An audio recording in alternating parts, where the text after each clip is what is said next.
Elise put her arms around Zack's neck and gazed into his tired eyes. Your eyes are bloodshot. All this traveling is stressing you out. Zack didn't acknowledge her statement. When Zack didn't answer, Elise decided to change the subject. I'll be home soon. Once I've finished the restoration and Professor Clark signs off on it, I'll be on the first flight back to New York. And until then, I'll keep visiting you here. I like having you here, but I don't want you to kill yourself with all this travel.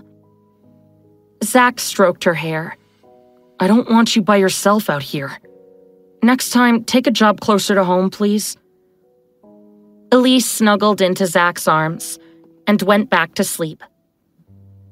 Elise slept in late the next morning and expected that Zack would be gone, but when she rolled over, she saw that he was still lying in the bed next to her. I thought you had to leave. I rearranged my schedule so I could stay here longer with you. The ceramicist I met is based in New York. When I'm back in the city, he'll start teaching me properly. Great. I have to watch you spend time with yet another man. Elise chuckled and threw a pillow at Zack. He's older than your father. You're already at the top of your field.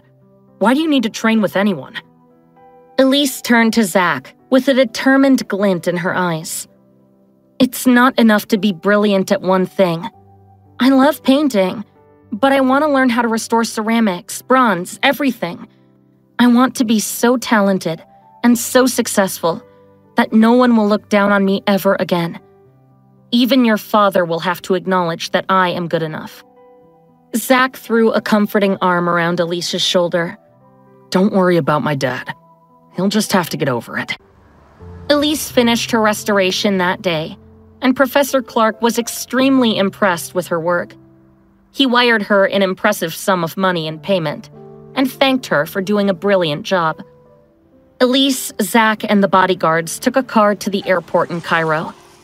They returned that night to New York, and while Elise went straight to the Soho loft, Zack headed to the office. Zack walked into his office to find Delaney's father, Pierce, whispering to his assistant. Zack, come in. I'll have one of the assistants grab you a drink. No, thank you. Pierce turned a concerned gaze to Zack. What's the matter? Zack glared at Pierce. The Egyptian guest house? Ben Fuller. Pierce looked mystified. What are you talking about? Zack stared Delaney's father down. I don't know if it was you or your wife who sent him to that house to attack Elise, but whatever relationship we have is done if you hurt her. I'm not marrying Delaney. Get over it and leave my wife alone. Having said what he came to say, Zack turned and left. How dare Zack storm into the office and hurl baseless accusations at him? Pierce took out his phone and called his wife, Linda. Do you know anything about someone named Ben Fuller at a guest house in Egypt? Linda panicked. She pretended to be confused. No, that doesn't ring a bell. Pierce and Linda had been married for a long time, and he could always tell when she was lying. Don't lie to me. What have you done now? Linda's anger was palpable, even over the phone. Delaney deserved to be avenged. Ever since Elise has come into Zack's life, poor Delaney has suffered one misfortune after another. It was about time someone did something about it. We just wanted to shake her up a little. Of course, I feel bad for our daughter, but if you are going to do something as underhanded as sending someone to kidnap her, you should cover your tracks better. Linda froze. Her voice trembled as she asked the inevitable question. Who found out? Zack, who else?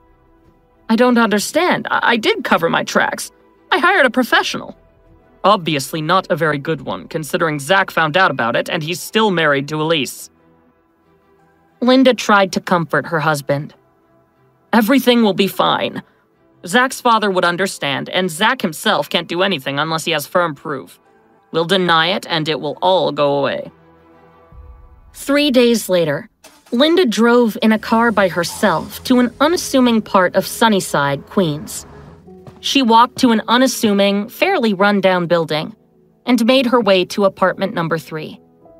This was her latest lover, Kyle. Zack found out about the man we hired in Egypt. He came to the office and yelled at my husband. He suspects us. Don't worry, Linda. It will all be okay. Kyle began to massage Linda and led her to the carpet in front of the window. 2 hours later, Linda felt relaxed and blissed out.